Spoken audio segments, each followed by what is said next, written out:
Hi viewers, welcome to our channel. ప్రస్తుతం మనతో పాటు సీనియర్ జర్నలిస్ట్ దాము బాలా సర్నా వారితో మాట్లాడదాం.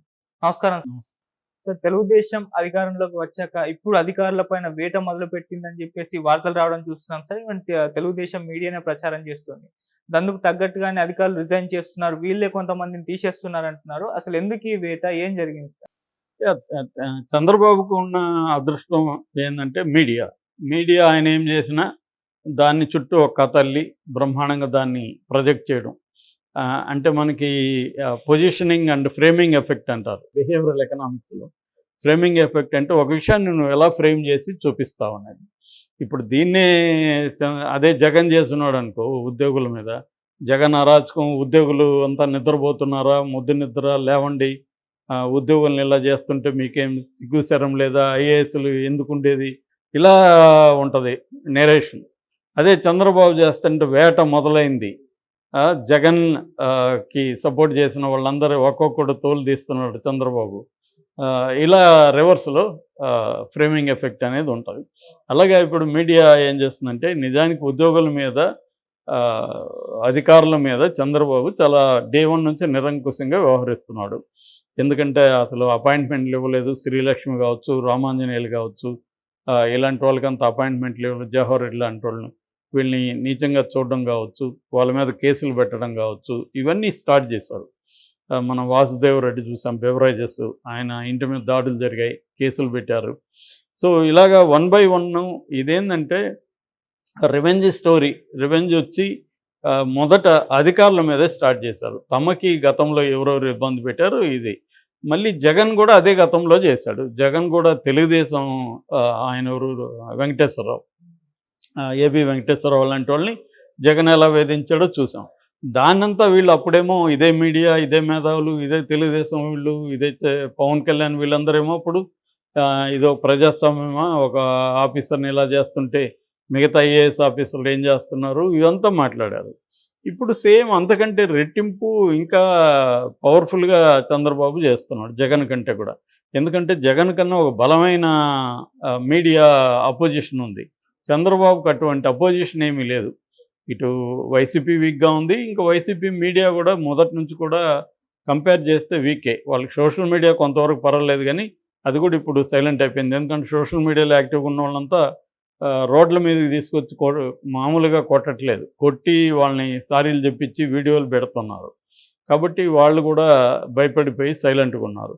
ఇంకా మెయిన్ స్ట్రీమ్ మీడియా అంత ఒక సాక్షి తప్ప వాళ్ళకి మిగతా వాళ్ళంతా TV9 కానీ ఎన్టీవీ వీళ్ళందరూ అంటే అటు ఇటు చూసి ఎటువైపు అధికారం ఉంటే అటువైపే సైలెంట్గా వెళ్ళిపోయే బ్యాచ్ వాళ్ళు.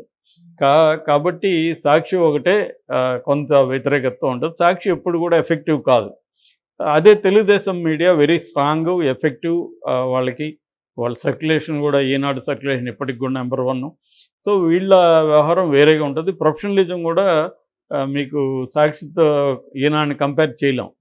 ఈనాడు ఎక్కడో ఉంటుంది ప్రొఫెషనలిజంలో. సో అందువల్ల చంద్రబాబు ఏది చేసినా కూడా వీళ్ళు లేపి చేస్తుంటారు. నిజానికి అది చంద్రబాబుకు కూడా నష్టం అవుతుంది. ప్రతిపక్షంలో ఉన్నప్పుడు ఓకే, జగన్ మీద చేయడం వల్ల ఉపయోగపడింది. ఇప్పుడు చంద్రబాబు చేసేదాన్ని ప్రధాని సమర్థిస్తే జనాలకి అర్థమవుతుంది కదా. ఇప్పుడు డీసీ మీద, డెక్కన్ క్రానికల్ ఆఫీస్ మీద దాడి చేశారు, దాన్ని కూడా సమర్థిస్తే ఎలాగా? అట్లాగే అధికారుల మీద 1 by 1 చర్యలు తీసుకుంటున్నారు. వాళ్ళు ఒకవేళ కేంద్రానికి వెళ్తూ ఉంటే కూడా కేంద్రంలో కూడా వీళ్ళ పరపతి ఇటువంటి దానికి ఉపయోగిస్తున్నారు.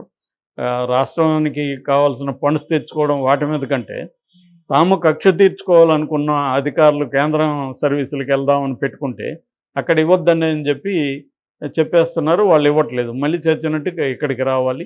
సో చంద్రబాబు కోపానికి, ఆగ్రహానికి బలవ్వాలి. ఇది జరుగుతోంది వరుసగా. ఇప్పుడు సీతారామాంజనేయుల్ని అదే చేశారు. అసెంబ్లీ సెక్రటరీ జనరల్గా ఉన్న పీపీకే రామాచారుల్ని పీకేశారు. తర్వాత నీరబ్ కుమార్ ప్రసాద్, తుమ్మ విజయ్ కుమార్ రెడ్డిని సమాచార పౌర సంబంధాల కమిషనర్ ఆయన మీద, తర్వాత ధర్మారెడ్డి మీద, ఇద్దరి మీద కూడా విజిలెన్స్ కమిషన్తో కేసులు పెట్టిస్తున్నారు. అంటే వాళ్ళిద్దరూ అవినీతికి పాల్పడ్డారని విజిలెన్స్ దీంట్లో చేస్తున్నారు. రీసెంట్గా ప్రవీణ్ ప్రకాష్ మనకు తెలుసు, జగన్ దీంట్లో విద్యాశాఖలో పనిచేస్తాడు. ఆయన సీనియర్ ఐఏఎస్ ఆఫీసర్. సో ఆయన కొంత కొంత కాంట్రవర్షియల్ ఫిగర్ అని కూడా చెప్పుకోవచ్చు. అంటే ఒకప్పుడు 2002, 2003లో విజిలెన్స్ కమిషనర్ ఉన్నప్పుడు ఆయన చాలా ధైర్యంగా రోడ్డు వెడల్పు కార్యక్రమాలు ప్రభుత్వాన్ని కూడా ధిక్కరించి చేయగలిగాడు. మంచి పేరు వచ్చింది ఆయనకి అప్పట్లో. సో అప్పటి నుంచి కూడా ఆయనకి ఏందంటే తను అనుకున్నది చేయడం, తను ప్రజలకి ఇది మంచి అనుకున్నది చేయడంలో కొంత వివాదాస్పదం కూడా అయ్యాడు. అట్లాగే జగన్ పీరియడ్‌లో కూడా ఆయన చాలా ఇతర తనకంటే కూడా సీనియర్ ఐఏఎస్ ఆఫీసర్‌లను కూడా క్యాచ్ చేయలేదని ఇటువంటి విమర్శలు వచ్చాయి. తర్వాత బొత్సకి ఈయన ఏటీఎం లాగా ఉన్నాడని కూడా తెలుగుదేశంలో అప్పట్లో విమర్శించారు. సో ఆయన ఒక రకంగా జగన్‌కి నమ్మకమైన ఆఫీసర్. సో అతని మీద ఇప్పుడు వీళ్ళు మొదలుపెట్టారు. జీఎండీకి అంటే జీఏడీకి జనరల్ అడ్మినిస్ట్రేషన్‌కి అతను రిపోర్ట్ చేయమన్నారు. జూన్‌లో 25th రిపోర్ట్ చేయమంటే ఇప్పటివరకు అతనికి ఏం పోస్టింగ్ ఇవ్వలేదు. దాంతో అతనికి అర్థమైంది వీళ్ళు పొమ్మని లేక పొగబెడుతున్నారు. సైలెంట్‌గా అలా పోస్ట్ లేకుండా పెడితే అవమానకరంగా ఉంటుంది. అందుకని అతను వీఆర్ఎస్ తీసుకున్నాడు. యాక్చువల్గా అతను 1994 బ్యాచ్ ఐఏఎస్ ఆఫీసర్. అతనికి ఇంకా 7 ఏళ్ళు సర్వీస్ ఉంది. అయినా కూడా వీఆర్ఎస్ తీసుకున్నాడు. ఇమ్మీడియట్‌గా వీఆర్ఎస్‌ని కూడా వీళ్ళు ఓకే చేశారు. వీళ్ళకి కూడా అది కావాలి. అంటే రకరకాల పద్ధతిలో ఈ అధికారుల్ని, బ్యూరోక్రాట్స్‌ని పగ తీర్చుకోవడం అనేది కనపడుతుంది. మనకి సిమిలర్ నేను అందుకనే చెప్తుంటా, ఏ పొలిటికల్ పార్టీకి తేడాలు లేవురా బాబు అని. ఎందుకంటే వైసీపీ అదే చేసింది, అంతకుముందు కేసీఆర్ అదే చేశాడు, ఇప్పుడు రేవంత్ రెడ్డి అదే చేస్తున్నాడు, చంద్రబాబు అదే చేస్తున్నాడు. చంద్రబాబు మెరుగైన పరిపాలకుడు ఎలా అవుతాడు? నువ్వు గతంలో జగన్ చేసిన తప్పులు చంద్రబాబు చేయకపోతే చంద్రబాబును అప్రిషియేట్ చేయొచ్చు. జగన్ కంటే ఎక్కువ చేస్తుంటే ఇంకా తేడా ఏముంటుంది చంద్రబాబుకైనా జగన్కైనా? సో అందుకని ఎవరికి కూడా వీళ్ళకి ఏంటంటే రాగానే వీళ్ళకి రివెంజ్ పాలిటిక్స్ స్టార్ట్ అవుతాయి. తమ గత ప్రభుత్వంలో ఎవరెవరు తమకు వ్యతిరేకంగా ఉన్నారు, ఆ ప్రభుత్వానికి అనుకూలంగా ఉన్నారు, వాళ్ళని పగ తీర్చుకోవడం, వాళ్ళని ఇబ్బందులు పెట్టడం ఇది జరుగుతుంది. సివిల్ సర్వెంట్స్ పరిస్థితి చూస్తే చాలామంది సివిల్ సర్వెంట్స్ పుస్తకాలు రాసినవి నేను చదివాను. వాళ్ళ పరిస్థితి చూస్తే ఏంటంటే వాళ్ళకి చాలాసార్లు ముఖ్యమంత్రిని ధిక్కరించి చేయలేరు. ఒకప్పుడు అది సాధ్యమయ్యేది కానీ ఇవాళ లేదు. ఈవెన్ మోడీతో ఉన్న చాలామంది పుస్తకాలు రాశారు. వాళ్ళు కూడా గతంలో అయితే మోడీ మేము ఏదన్నా చెప్తే వినేవాడు, మమ్మల్ని అడిగేవాడు. ఇవాళ అదేం లేదు. ఆయన ఏం చెప్తే అది మేము విని దాన్ని ఫాలో కావాలి. ఒక్కొక్కసారి ఫ్యాక్చువల్ మిస్టేక్స్ ఉన్నా కూడా మేము దాన్ని కరెక్ట్ చేసే పరిస్థితుల్లో లేము. మళ్ళీ మేమేదో చిన్న చిన్న గ్రూప్ మీటింగుల్లో మేము చెప్పుకోవాలి తప్ప మా బాధలు. మోడీ దగ్గర నోరు తెచ్చే పరిస్థితి లేదు. బిగినింగ్లో అది అలో చేశాడు, తర్వాత ఆపేశాడు అని చెప్తున్నారు. సో ఇలాగే ఇప్పుడు ఏంటంటే ప్రతి ముఖ్యమంత్రి రాగానే తన చుట్టూ తన మేజర్గా ఏం చేస్తారంటే తన కులం వాళ్ళని పెట్టుకుంటారు ప్రధానంగా. ఎందుకంటే కులం లాయల్టీ ఒకటి పనిచేస్తుంది. సో చంద్రబాబు రాగానే కమ్మా సెక్షన్ డామినేటు, అక్కడ ఆయన రాగానే జగన్ రాగానే రెడ్డి, ఇక్కడ రేవంత్ రెడ్డి చూస్తే మేము కంప్లీట్గా రెడ్డి. మొన్న అనౌన్స్ చేశారు కదా నామినేటెడ్ పదవులు, మొత్తం లిస్టులంతా రెడ్డి అని కనబడుతుంది మనకి. సో ఇక అంతకుముందు కేసీఆర్ చూసినప్పుడు వెలమ బ్యాచ్ మొత్తం ఇప్పుడు ఫోన్ ట్యాపింగ్ కేసులంతా ఆఫీసర్లంతా వెలమాస్. అంటే ఇది మనకున్న ఫీడల్ నేచర్.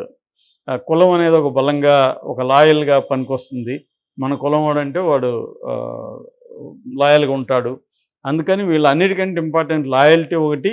రెండోది వీళ్ళు అనేక అరాచకాలు పాల్పడతారు కాబట్టి, అనేక అక్రమాలు చేస్తారు, అవినీతికి పాల్పడతారు కాబట్టి దీన్ని సపోర్ట్ చేసే బ్యూరోక్రాట్స్ని పెట్టుకోవడం.